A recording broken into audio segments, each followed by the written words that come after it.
Queridos, eu quero hoje e nas próximas, pelo menos na próxima semana fora a Páscoa, trabalhar um tema que a gente tem vindo trabalhando sobre os nomes de Cristo.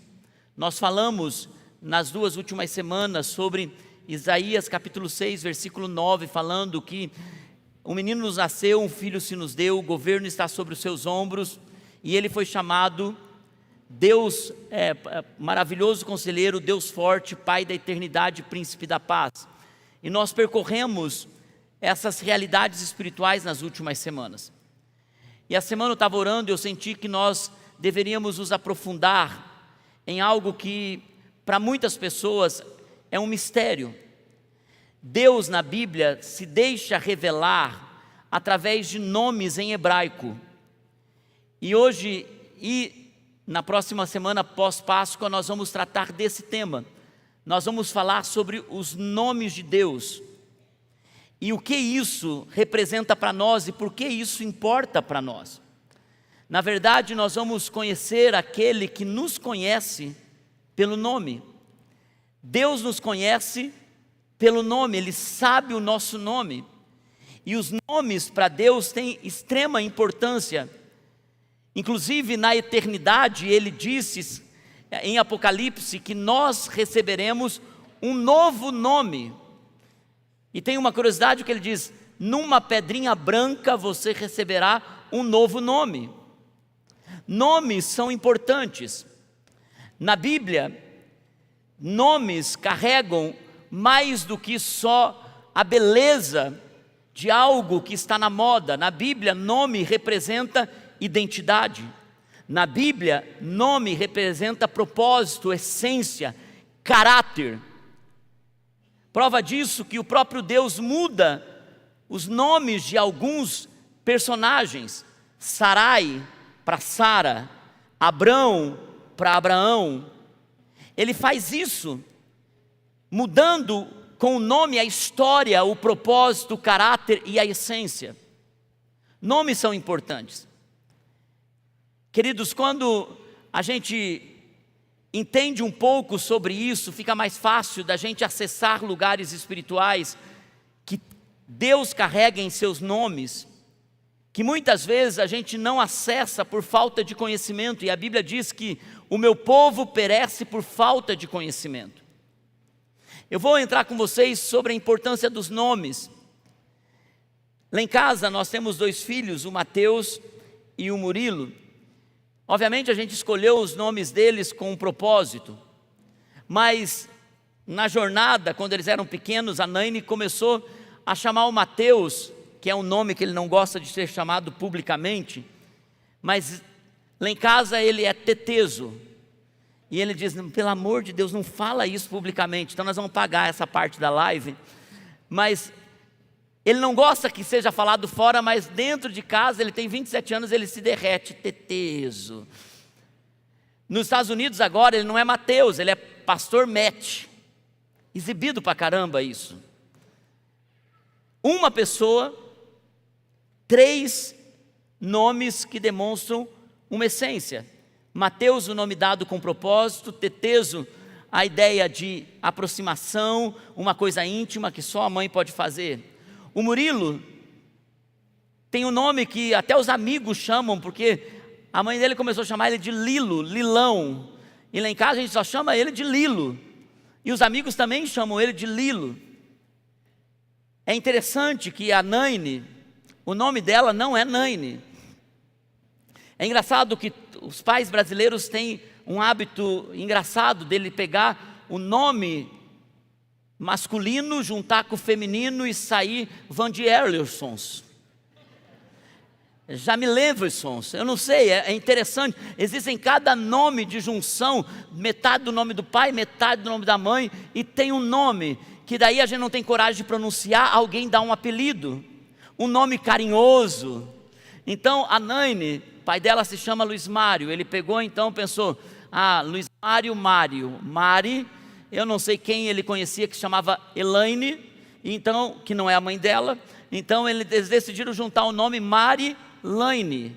Então ficou Marilane. Quando a avó dela olhou para ela, disse: essa menina não tem cara de Marilane, ela tem cara de Naine, e não deixou nunca mais ninguém chamar ela de Marilane, só de Naine, porque vó tem autoridade. Quantos concordam que vó tem autoridade? E avô também. E agora eu vou começar a jogar nesse time daqui a alguns anos, eu preciso começar a defender a classe. Então, não vai ter jeito, porque nome carrega algumas coisas que são preciosas. Nós olhando para os nomes de Deus, é mais do que só um nome de impacto que a Bíblia nos mostra. É mais do que isso. Na verdade, toda pessoa, um dia, já fez essa pergunta: quem é Deus? Quem é Deus? E eu não estou falando dos filósofos ou dos grandes pensadores tentando devanear em suas torres de marfim, não estou falando sobre isso. Eu estou falando quando nós, meros mortais, às 3 da manhã, no momento de pressão, perguntamos: Deus, aonde você está? Quem é Deus para mim? E alguns ainda perguntam: será que Deus existe? Irmãos, o que é interessante em toda uma jornada de quem começa a conhecer a Deus, é que Deus não tem como ser explicado. Ainda que nós entremos nos lugares mais profundos da teologia, da ciência, das teorias de evolução ou da criação, do criacionismo, ainda assim, tudo isso é pequeno para justificar quem é Deus. Quando Deus nasceu? Quando Ele começou a existir? Quem criou Deus? São perguntas que você nunca vai ter uma resposta. Porque quando a gente começa a conhecer a Deus, tudo que a gente faz é experimentar Deus.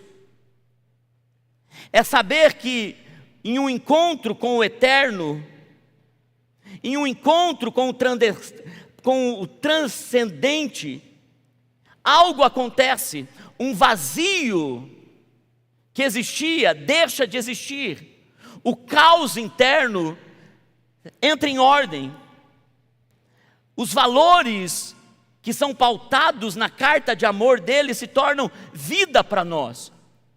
E quando uma pessoa quer questionar a existência de Deus, para aqueles que o experimentam, não tem sentido, porque não há como justificar e explicar Deus. Se experimenta numa essência de mudança interna. Durante o louvor pela manhã, eu lembrei de uma entrevista da Raquel de Queiroz, uma poetisa, uma escritora muito famosa no Brasil, e ela dá uma entrevista, quando ela fala, ela é uma ateia convicta, apesar de ter nascido numa família católica, ela escreve algo depois, já no final da sua vida, ela diz: eu não tenho fé, eu não acredito nem em Deus, Deus não me deu esse dom,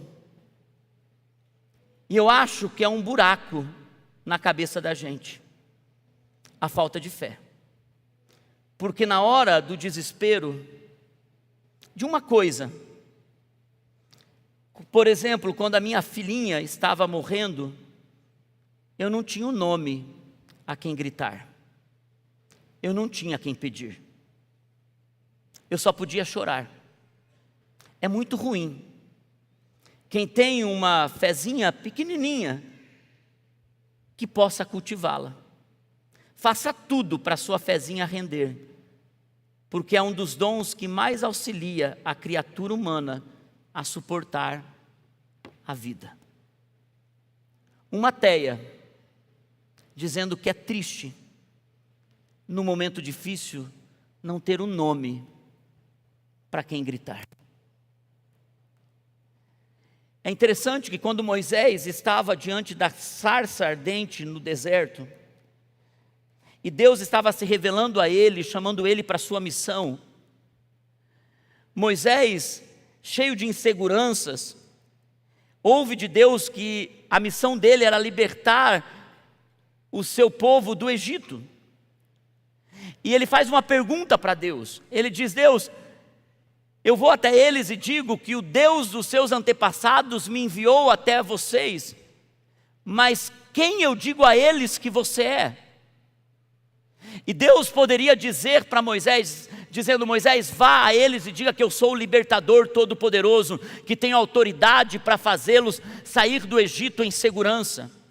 Moisés, diga a eles que eu sou o Deus que vou tirá-los com recursos financeiros, e você é o Deus que vai suprir suas necessidades. Deus não disse isso para Moisés. Diga a eles, Moisés, que eles têm um Deus que abençoa eles, que faz algo por eles. Deus não disse isso para Moisés. O que Deus disse quando Moisés pergunta: quem eu digo que você é? Deus responde a Moisés dando as características de quem ele era e não daquilo que ele faz. E ele diz: Moisés, eu quero que você diga o meu nome para eles. E Deus então diz para Moisés: diga a eles que o eu sou está enviando você. É interessante, queridos, que em Êxodo capítulo 3, versículo 14, diz assim: disse Deus a Moisés: eu sou o que sou. E é isso que você dirá aos israelitas, que eu sou, me enviou a vocês. Irmãos, a forma com que Deus se apresenta a Moisés é Yahvé. Alguns dizem Yahweh, de uma leitura mais americanizada. Na verdade, como Deus se revela a Moisés, é num tetagrama que não se tem nem como expressar isso. Porque as letras que Deus se manifesta a Moisés são 4, Y, H, W, H. Deus dá o nome dele, porque a raiz hebraica dessa palavra fala sobre ser, sobre existir. Então, só abrindo um parênteses aqui para vocês, por que então se usa a palavra Yahvé ou Jeová? A primeira tradução da Bíblia no Brasil, a mais confiável, colocou então todas as traduções desse tetagrama do hebraico, dessas 4 letras que são impronunciáveis em qualquer língua. Eles então traduziram, porque já vinha sendo traduzido em outras línguas por Yahvé, Yahweh, Jeová, e eles entenderam que no Brasil aquilo que mais se aproximava de uma leitura ou de uma pronúncia mais adequada seria Jeová. Mas ainda assim, um conjunto de escritores decidiram, ao invés de colocar isso, colocar Senhor em letra maiúscula. Quando você ler a sua Bíblia, no Velho Testamento, você vai encontrar muitas vezes, quando falar de Deus, vai estar escrito Senhor em letra maiúscula. Ali está o tetagrama. E quando os escribas iam traduzir as escrituras, quando eles chegavam no nome de Deus, eles lavavam as mãos para escrever esse tetagrama, essas 4 letras, por respeito, por reverência.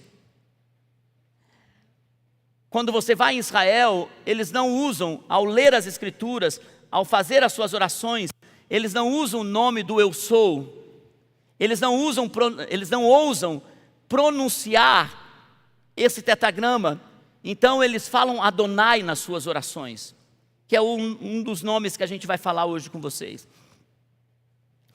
O que é o Yahvé?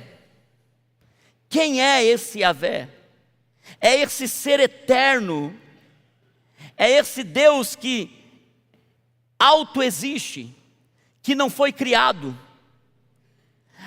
Yahvé, Ele é o Criador de todas as coisas.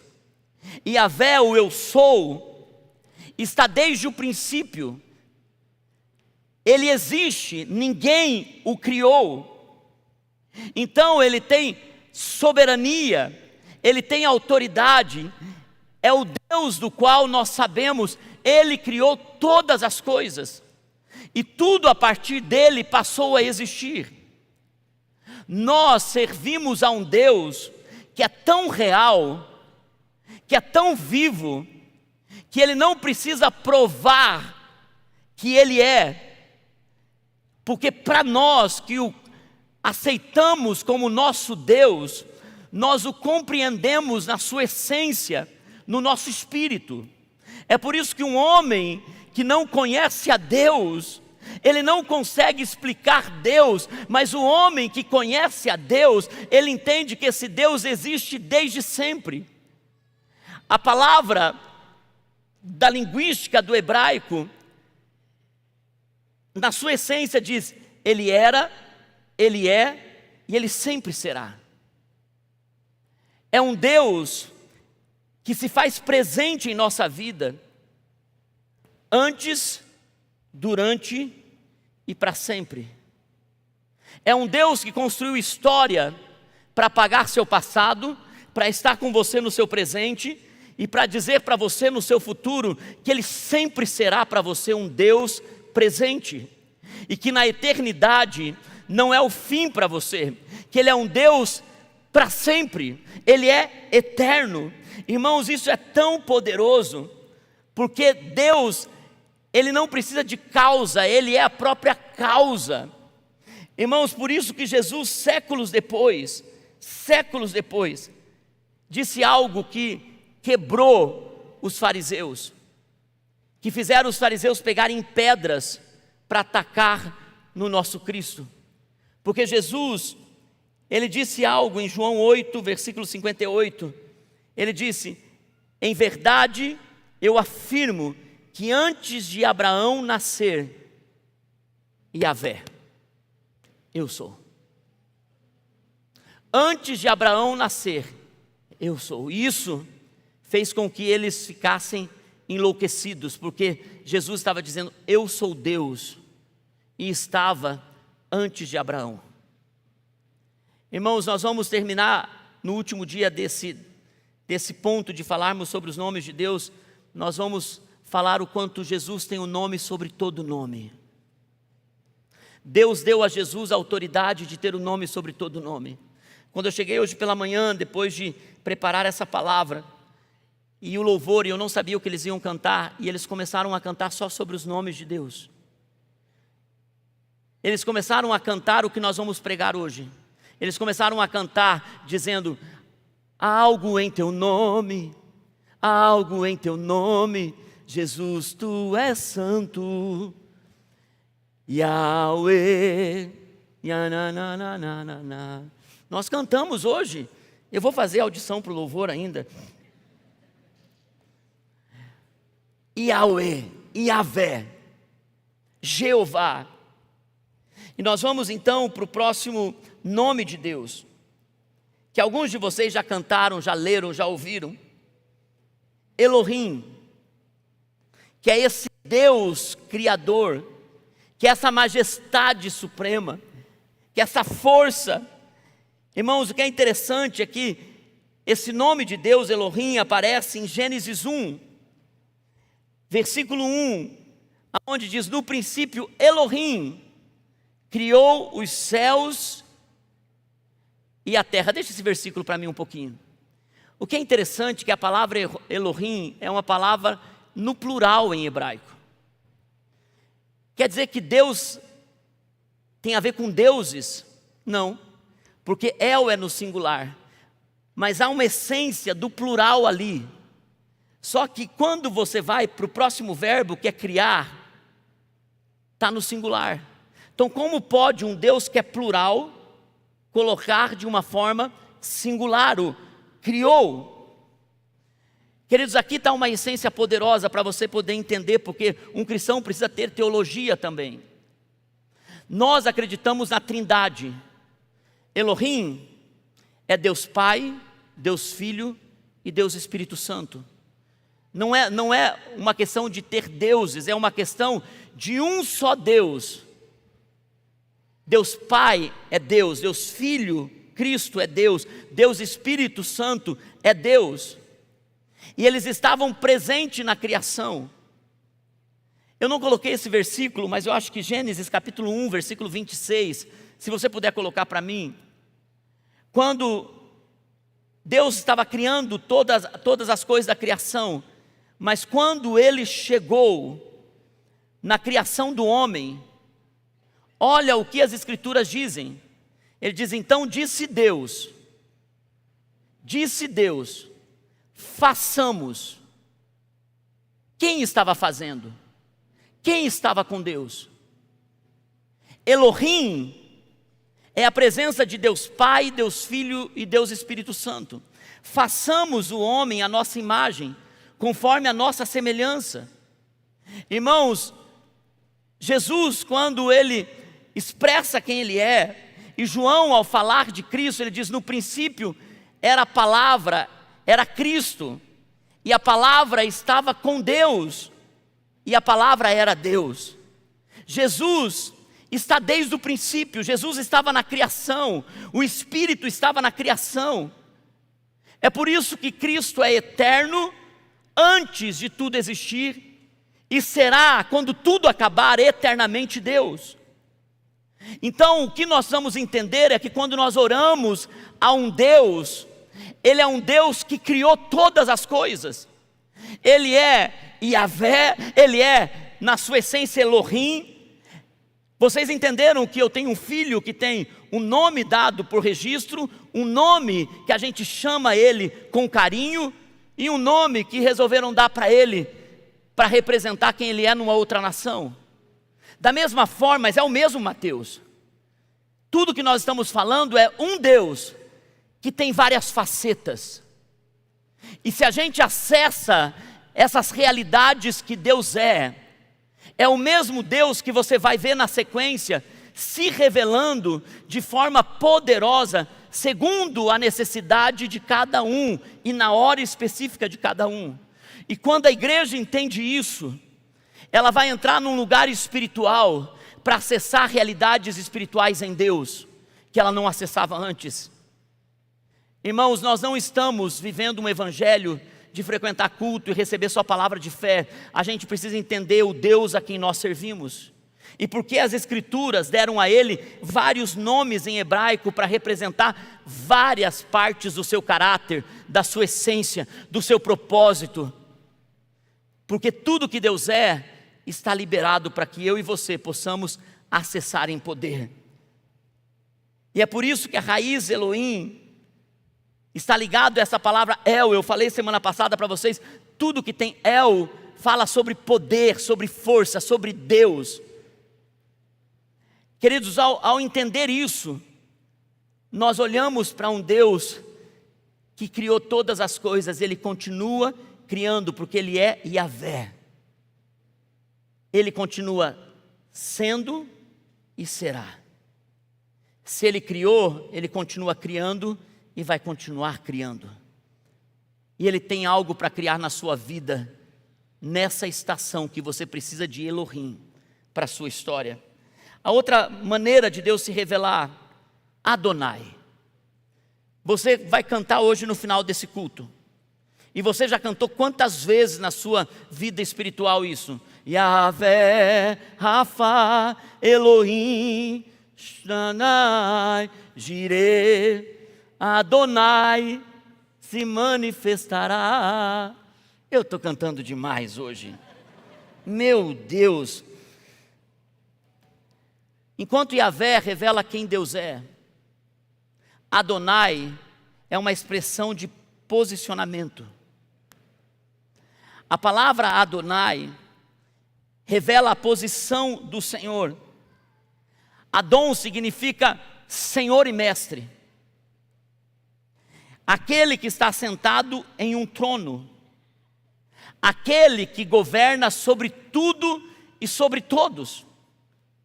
Ele é soberano. O salmista expressa muito bem isso no capítulo 8, no Salmo 8, versículo 1. Salmo não tem capítulo, só tem números. Diz assim: ó Adonai, ó Senhor, Senhor nosso, quão magnífico, majestoso é o teu nome em toda a terra, tu cuja glória é cantada nos céus. Irmãos, quando você chama Deus de Adonai, quando você está declarando isso, você está dizendo: Ele é o Senhor e eu sou o seu servo.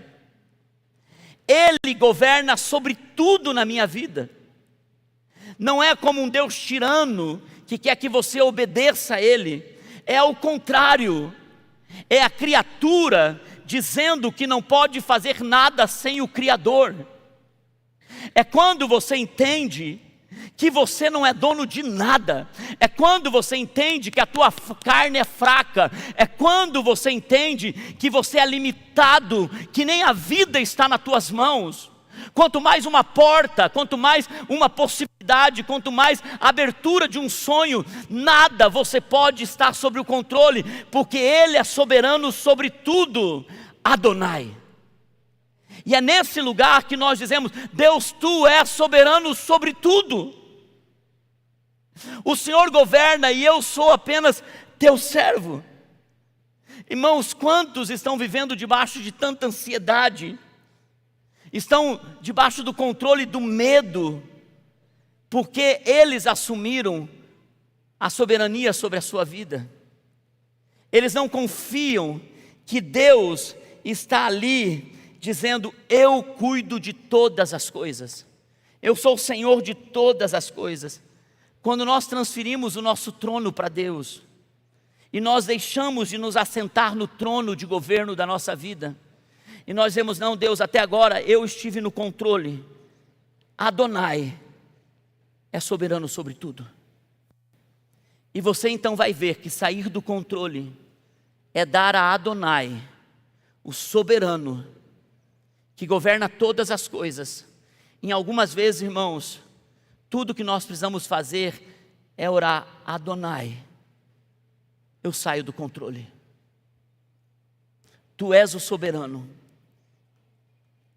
Irmãos, quando nós fazemos isso, a paz não vai escapar da nossa vida. O outro nome que Deus se revela nas Escrituras é o Shaddai. É aquele Deus mais do que suficiente. El Shaddai, ele é traduzido como Deus Todo-Poderoso. É interessante que quando Deus se revela como El Shaddai, Ele se revela num momento bem desafiador da vida de Abraão, ainda de Abrão. Quando ele tem 99 anos de idade, aguardando o filho da promessa, e a impossibilidade diz: não vai acontecer. Então Deus revela a ele como o Deus Todo-Poderoso, o Deus que pode fazer o impossível, o Deus que não há limitação, e o Deus que faz mais do que o suficiente para a gente poder entender que tem coisas que só Deus pode fazer. Mas o que é interessante de El Shaddai, e de novo, é um nome em hebraico, mas a raiz da palavra Shaddai, ainda que seja de um Deus poderoso, fala sobre seio e uma mãe que amamenta. Irmão, sabe o que é interessante? Semana passada eu disse para vocês: como pode nosso Deus ser um Deus todo-poderoso e ser um Abba, um paizinho? Sabe o que a religião faz com a gente? A religião desde sempre colocou todo cristão num lugar onde ele tem que temer a Deus de uma forma tão respeitosa, que cria um distanciamento de Deus. Ele até na forma de buscar a Deus, ele tem um movimento religioso de se portar com uma reverência, que é importante ter reverência. Eu não estou jogando fora isso e nem ter temor, não é isso que eu estou fazendo. O que eu estou dizendo é que a religião coloca um distanciamento e torna pessoas tão religiosas ao ponto de suas orações, sua forma de falar serem tão rebuscadas, e eles falam: Deus Todo-Poderoso, estou orando ao Senhor da eternidade, ao Deus. Eles mudam até a entonação de voz para orar, eles colocam a oração em uma distância de Deus. quando na verdade a própria palavra El Shaddai, que representa Deus Todo-Poderoso, está falando de um seio que traz nutrição, que amamenta, que supre mais do que suficiente. Eu não sei quantas mães estão no momento de amamentação aqui, mas quando uma mãe amamenta, ela não perde autoridade, ela não enfraquece, ela é forte, ela é uma mulher gigante. Mas o que é mais poderoso é que no relacionamento da amamentação do seio, ela está dando toda a nutrição, mais do que suficiente, para aquela criança viver. Olha isso, gente. Uma criança, enquanto está amamentando, não precisa nem de água, porque o que sai do seio da mãe é mais que suficiente, é ou não é? É mais do que suficiente. O que Deus está dizendo: eu sou o Deus Todo-Poderoso, mas eu te trago para perto, para um relacionamento de intimidade, porque eu nunca quero ter relacionamento com os meus filhos à distância. Eu quero que eles saibam que eu sou todo-poderoso, mas eu tenho nutrição, eu tenho mais que o suficiente, eu tenho um colo, eu tenho um aconchego, eu tenho uma proximidade. É por isso que El Shaddai é esse Deus Todo-Poderoso. Em Gênesis capítulo 17, versículo 1, quando Deus se apresenta como El Shaddai, quando Abraão era de 99 anos de idade, El Shaddai lhe apareceu e disse: eu sou o Deus El Shaddai, o Todo-Poderoso, ande segundo a minha vontade e seja íntegro. Irmãos, talvez você possa estar exatamente nesse ponto hoje da sua vida. Tudo está indicando que é tarde demais para você. Tudo está mostrando que seus recursos acabaram, seus relacionamentos foram por água abaixo, sua história parece que não tem para onde ir a partir daí. E talvez a situação onde você chegou parece como Abraão, é impossível. Então entra El Shaddai, o Deus Todo-Poderoso, que dá mais do que suficiente, mas tem você perto, não distante. Não é um Deus que resolve os seus problemas, é um Deus Todo-Poderoso, que traz você para perto, para se revelar poderoso para você. E é por isso que tem uma ligação entre o filho e a mãe, na amamentação, que é única. Enquanto a gente não recebe de Deus, a gente não consegue se conectar com Ele. E talvez o que falta para você nesses dias é falta de conexão com Deus, de encontrar essa realidade do caráter de Deus para a sua história. Nós vemos El Elyon, esse Deus que está acima de tudo, está acima de toda autoridade. O que é interessante é que quando Deus se revela como El Elyon, é quando Abraão está enfrentando várias batalhas tribais, e chega então Melquisedeque, o rei de Salém, que é uma figura de Cristo no Velho Testamento. Então Deus se revela para Abraão como o Deus que governa sobre tudo, que Ele é o Deus Altíssimo, que Ele é o Deus que está sobre todas as coisas, um Deus de autoridade. Elion significa o mais alto de todos, o mais alto de todos, o mais alto de todos os deuses. Ele está acima de todo governo, Ele está acima de todo demônio, Ele está acima de todo tipo de problema, Ele está acima de todo tipo de crise, Ele está acima de todo tipo de guerra, Ele está acima de tudo, de todos. A autoridade dEle é maior no universo. Por isso, Deus se revela a Abraão de uma forma poderosa. Em Gênesis capítulo 14, versículo 18 e 19, diz assim, 19 diz: então abençoou Abraão, dizendo: bendito seja Abraão pelo Deus Altíssimo, Elion, Deus que está no governo, na autoridade, está acima de todos, porque Ele é o Criador dos céus e da terra. Irmãos, tem um momento que a gente precisa entender que Deus está acima. Deus tem uma autoridade sobre qualquer coisa. Quando a gente entende isso, que Ele é o Elion, Ele é o Deus que governa, nós aprendemos a confiar que a nossa vida não está descontrolada, mesmo quando parece que as coisas não fazem sentido. Nós acessamos esse caráter de Deus, essa faceta de Deus. Eu vou agora para um dos nomes de Deus que para mim tem um lugar especial no meu coração. Eu já acessei várias facetas de Deus, de tudo que eu falei para vocês até agora. Mas eu me lembro quando eu era adolescente, e a minha sogra, a pastora Sandra, pregou sobre esse nome de Deus. E aquilo foi como se Deus desenhasse na tábua do meu coração uma verdade que eu acessei durante toda a minha vida. Eu já estou indo para a minha velhice daqui a pouco. E eu me lembro de Deus ter se revelado a mim na minha adolescência. E eu nunca mais esqueci. Nunca mais. Eu estou vendo alguns adolescentes aqui. E eu me lembro que eu não podia ter ideia de que aquela palavra iria me dar acessos espirituais nos momentos de maiores crises da minha vida. Nos momentos que eu estava sozinho. E Deus se revela porque Ele trouxe a palavra dEle a um adolescente. El Roi, o Deus que me vê.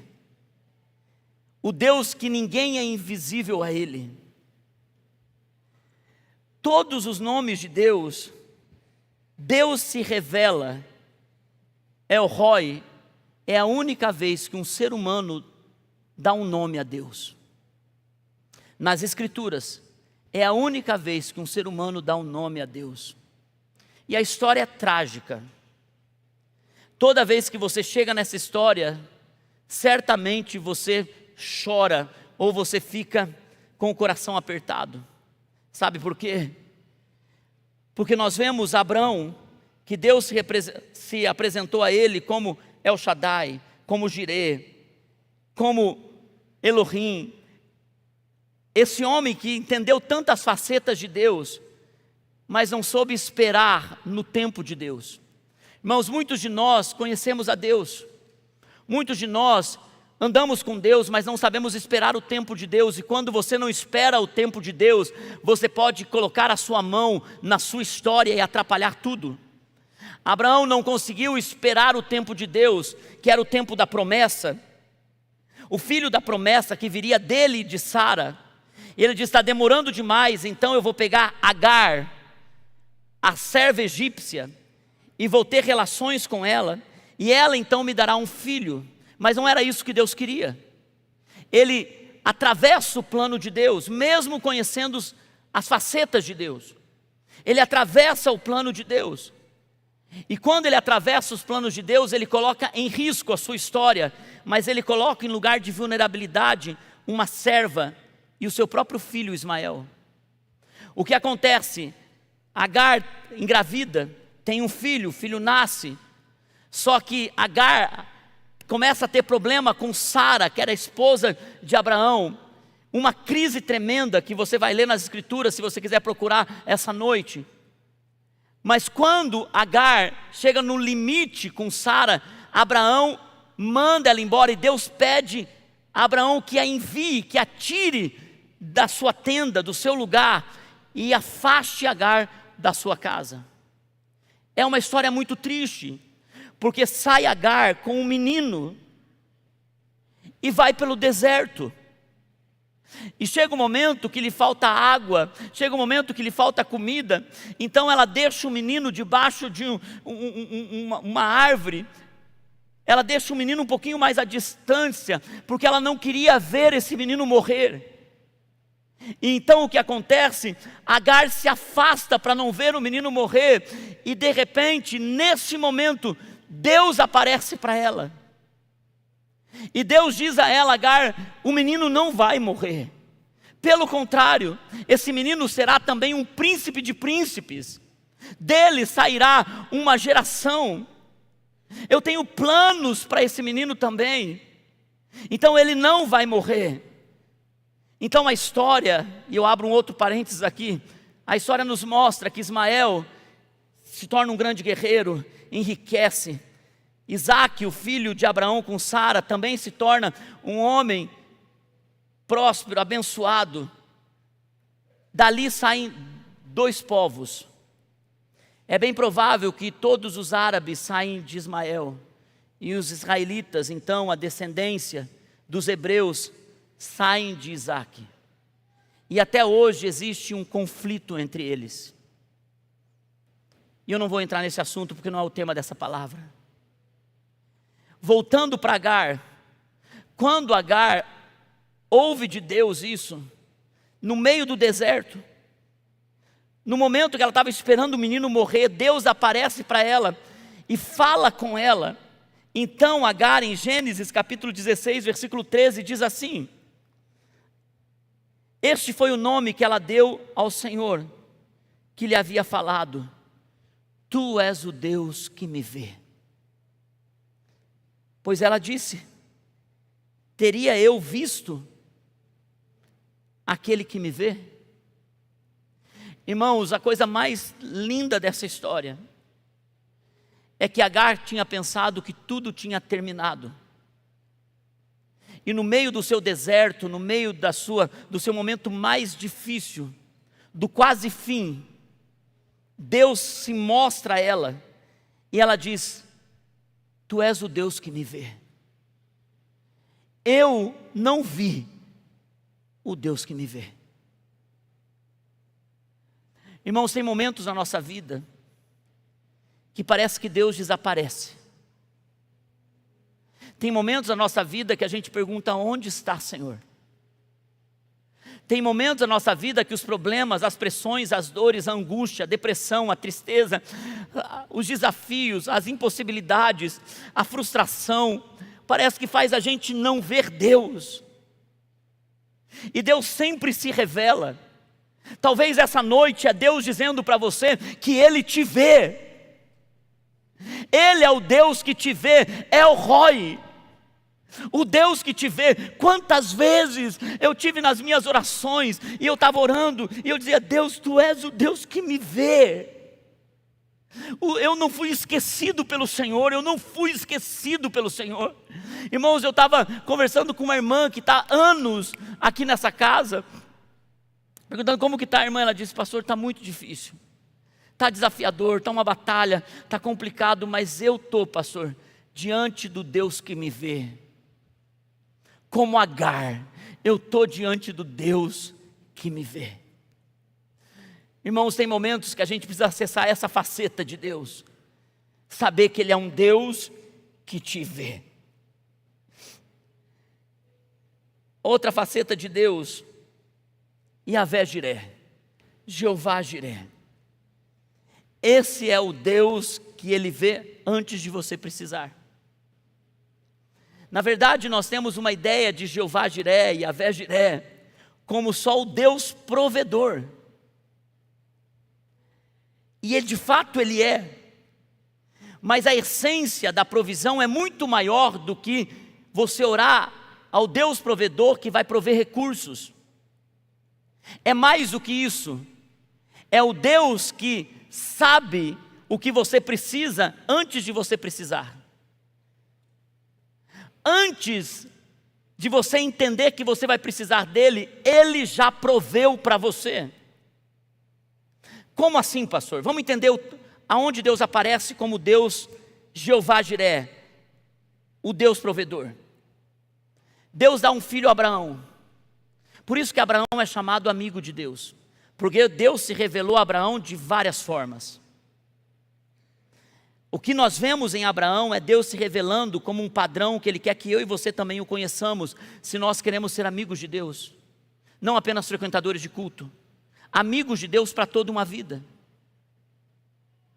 da adolescência à velhice, amigos de Deus.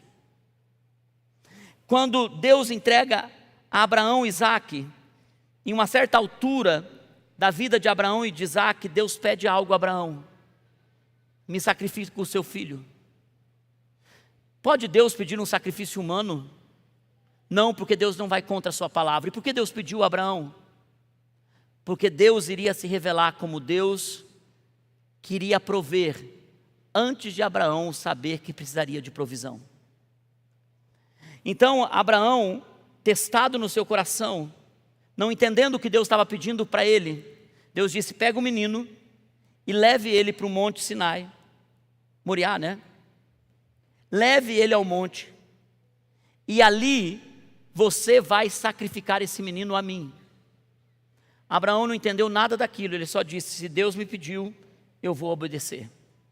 Ele pega o menino, coloca a lenha nas costas, ele pega esse menino e começa a subir o monte. Só tinha a lenha e o cutelo, que é objeto para sacrifício. Quando Abraão vai subindo, Isaac, quando chega ao monte, pergunta: pai, aonde está o cordeiro para o sacrifício? Aí então Abraão, ele diz: Deus proverá, meu filho. Deus vai prover o sacrifício. E quando Abraão amarra o menino, coloca ele sobre o altar, e Abraão não acredita que ele, mesmo não entendendo, ele só vai obedecer a Deus. Quando Abraão levanta o cutelo e ele vai para sacrificar, Deus diz: não, Abraão, e mostra para Abraão que ali havia um cordeiro, e Deus envia um cordeiro. Irmãos, é tão lindo, porque enquanto Abraão estava subindo para sacrificar seu filho, o cordeiro também estava subindo, só que Abraão não estava vendo. Mas Deus já sabia o que Abraão precisava, antes de Abraão saber que ele precisava era do cordeiro.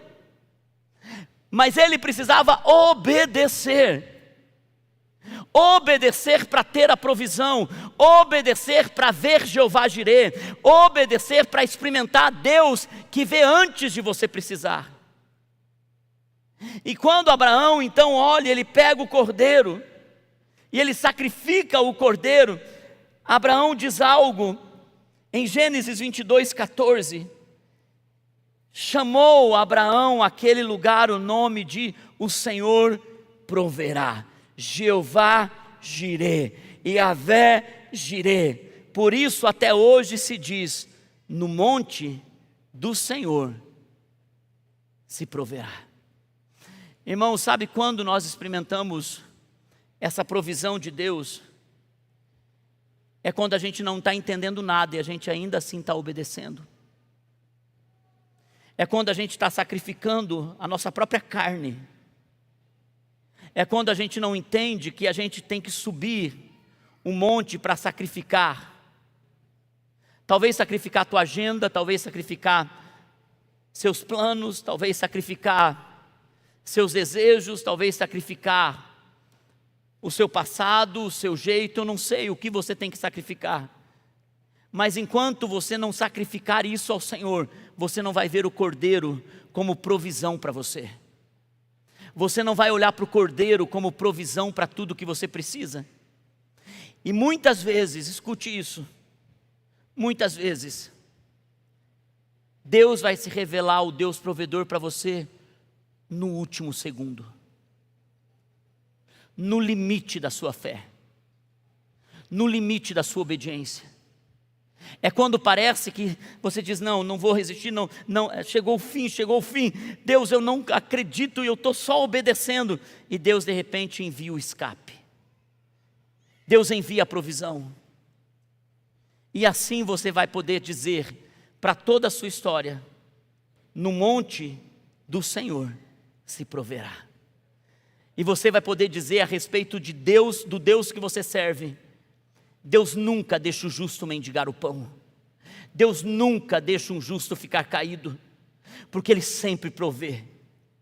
Algumas vezes, o que Deus tem para falar conosco é um não. A provisão nem sempre é a bênção que você espera. A provisão, às vezes, é algo que Ele não vai te dar, porque aquilo pode te fazer sair da presença dEle. E por último, eu quero chamar a equipe de louvor, mas antes eu ainda quero usar esse texto de Filipenses, quando o apóstolo Paulo expressa tão bem sobre a provisão de Deus. Ele diz, Filipenses capítulo 4, versículo 19, ele diz: o meu Deus suprirá todas as necessidades de vocês, todas as necessidades de vocês, de acordo com as suas gloriosas riquezas em Cristo Jesus. Irmãos, e por último, para a gente ir para o fim desse culto, Jeová Rafá, o Deus que sara. Deus manifesta um dos seus nomes mais poderosos, quando o povo de Israel, ao sair do Egito e atravessar o Mar Vermelho, e ao entrar numa nova estação, ao invés deles celebrarem, ao invés deles cantarem, eles começam a murmurar porque estão passando sede. Eles começam a murmurar porque eles estão totalmente decepcionados com a realidade do novo caminho que eles estão trilhando. Então, ali Deus se revela como Jeová Rafá. Em Êxodo capítulo 15, versículo 26, diz assim: se vocês derem atenção ao Senhor, o seu Deus, e fizerem o que Ele aprova, se derem ouvidos aos seus mandamentos, se vocês obedecerem a todos os seus decretos, não trarei sobre vocês nenhuma das doenças que eu trouxe sobre os egípcios, pois eu sou Jeová Rafá, Yahvé Rafá, o Deus que sara. Irmãos, o que é interessante é que a palavra Rafá não é só cura. Rafá significa também costurar, remendar, recosturar. Existe algo que o nosso corpo físico recebe da parte de Deus como cura sobrenatural. E nós acreditamos em cura sobrenatural, nós acreditamos em milagres. Mas Ele também age como Jeová Rafá quando nossa alma foi partida, quando nossa pureza, quando nossa expectativa, sonhos, autoestima, autoimagem, quando a nossa essência de quem nós somos foi rasgada, quando pegaram a nossa história e simplesmente rasgaram ao ponto de, isso é impossível costurar de novo. Então entra Jeová Rafá, o Deus que costura, o Deus que recostura, quando uma vez costurado foi de novo esgarçado, foi de novo rompido. É o Deus que vai na nossa alma, Rafá, e cura de novo tudo aquilo que o nosso coração precisa ser restaurado. Irmãos, existem tantas coisas no Deus que nós servimos, que estão liberados para nós. O Deus Criador, o Elohim, o El Shaddai, o El Roi, o Deus que é provedor, o Deus que me vê. É um só Deus se revelando para nós em cada estação da nossa vida, segundo aquilo que nós precisamos. Quando a gente não conhece, nós ficamos como Raquel de Queiroz. É muito triste ter alguém a quem não gritar quando a gente está em apuros. E é muito triste ter um Deus institucional, religioso, de um culto de domingo, de uma congregação linda, cheia de músicas boas e gente linda. Mas quando você está sozinho às 3 da manhã, a pergunta do início dessa palavra vem para você: quem é Deus para mim? Quem Ele é para mim? Algumas vezes, Ele é o Deus que vê prover antes de eu saber que eu preciso. Algumas vezes, Ele é só o Deus que me vê. Eu não vejo o Deus que me vê. Algumas vezes tudo que a gente precisa ter é El Elyon, aquele que está soberano e tem autoridade sobre tudo, e nada está sem controle na nossa vida, porque nós entregamos para Deus essa situação. Irmãos, existem tantas facetas em Deus a serem descobertas. Andar com Deus é a coisa mais poderosa que tem. Eu quero convidar você, se você quer andar com Deus, aprenda dele, porque tem tanta coisa a ser revelada de Deus em nossas vidas ainda. E tem coisas que você está ouvindo hoje, que vai te alcançar, quando você estiver velhinho. Algumas palavras vão ecoar no seu coração ainda, porque eu vou agradecer a Deus sempre pela minha sogra, por ter um dia me falado de um Deus El Roi, o Deus que me vê. Eu não sei aonde essa palavra pegou teu coração hoje, e eu oro para que ela tenha pegado pelo menos em um desses pontos. Nunca esqueça que há mais em Deus para você viver. Vamos colocar em pé e vamos cantar. Vamos declarar essa verdade. Vamos declarar isso com fé, com força, com garra. Amém.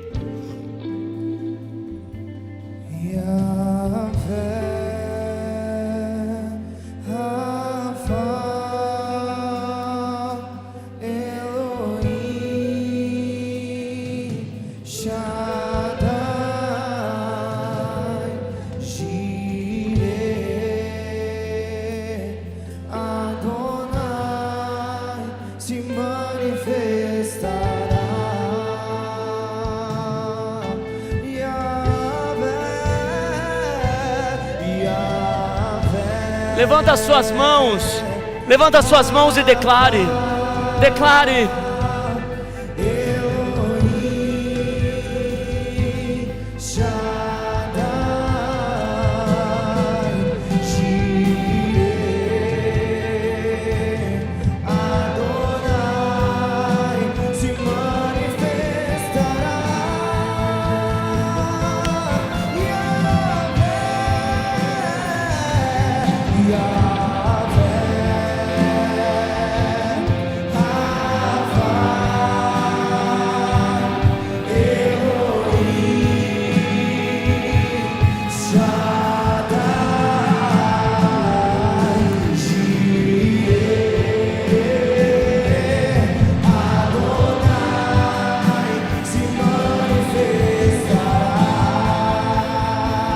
Vamos declarar, só a igreja.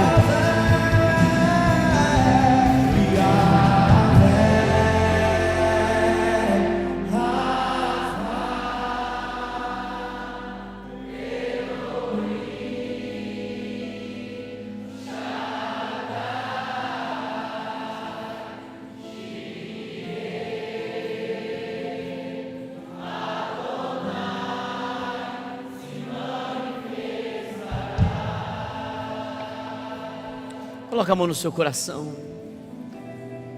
Revela-se a nós, Senhor. Revela na sua grandeza, mas na sua essência. Como o Senhor nos conhece pelo nome, nos faz conhecer a grandeza dos seus nomes, Senhor. Em quem o Senhor se revela, quem o Senhor é para nós em cada estação da nossa vida. Nos faça íntimos da sua essência, seu propósito. Pai, eu oro por aqueles que estão com a alma arrebentada, quebrada. Jeová Rafá. Pai, eu oro sobre aqueles que precisam de uma provisão. Jirê. Aqueles que estão no meio da batalha, é o Shaddai. Aqueles que precisam do Deus que crie de novo todas as coisas, Elohim. Senhor, nós cremos nesse Deus poderoso, o Adonai, aquele que é eterno e vive para sempre. Pai, nos faça ver tua face, ver tua glória.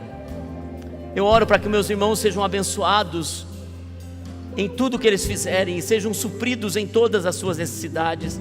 Oro por sua casa, sua família, aqueles que estão doentes hoje, cura eles, Pai. E nós oramos, Senhor, para que o Senhor prepare para eles um caminho de vida e de paz, em nome de Jesus, porque nós temos a quem gritar, a quem clamar, quando estivermos em apuros. A Cristo Jesus, o nome que está sobre todo nome. Amém, amém e amém. Deus abençoe sua vida, Deus abençoe a sua semana. Aleluia, Deus abençoe.